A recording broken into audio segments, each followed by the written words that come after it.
En Algérie, le marché noir des devises reste un baromètre discret mais crucial de l'économie. Ce mercredi 7 janvier 2025, l'euro s'est stabilisé à 250 dinars à l'achat et 254 dinars à la vente, marquant une pause après des fluctuations marquées. Cette accalmie, bien que temporaire, reflète des dynamiques complexes qui agitent le marché des devises parallèles, là où l'offre et la demande dansent une chorégraphie imprévisible. Tout a commencé en décembre dernier, lorsque l'euro a dégringolé de 262 à 242 dinars en quelques semaines. Cette chute soudaine de près de 20 dinars a pris tout le monde de court. La raison ? Une décision stratégique du gouvernement, l'augmentation de l'allocation touristique à 750 € par personne et par an, un geste destiné à soulager la demande frénétique sur le marché noir.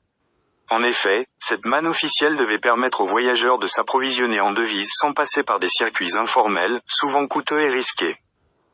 L'effet a été immédiat. En quelques jours, l'euro s'est replié, les files devant les changeurs informels se sont réduites, et une lueur d'espoir a traversé l'esprit des économistes. Le marché noir allait-il enfin perdre de son attrait ?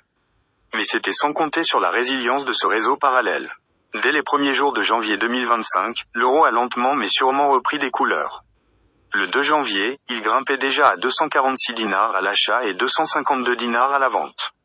Quelques jours plus tard, une légère baisse se manifestait, mais l'euro n'avait pas dit son dernier mot. Le 6 janvier, il bondit à 250 dinars à l'achat et 254 dinars à la vente, comme pour rappeler à tous que la stabilité est un luxe rare sur ce marché tumultueux. Et voilà qu'il maintient cette position le lendemain, consolidant une fois de plus son statut de valeur refuge, malgré les tentatives des autorités pour contenir son ascension. Pendant ce temps, d'autres devises jouent aussi leur partition. Le dollar américain, robuste comme à son habitude, se maintient à 235 dinars à l'achat et 238 dinars à la vente. La livre sterling, toujours majestueuse, oscille entre 294 et 297 dinars, tandis que le dollar canadien, plus discret, reste stable à 158 dinars à l'achat et 163 dinars à la vente. Ces chiffres, bien que relatifs, témoignent d'un marché noir toujours aussi dynamique, où chaque transaction raconte une histoire de besoins pressants et de rêves de stabilité. Les taux officiels, eux, peignent un tout autre tableau. L'euro est fixé à 140,93 dinars à l'achat et 140,97 dinars à la vente par la Banque d'Algérie.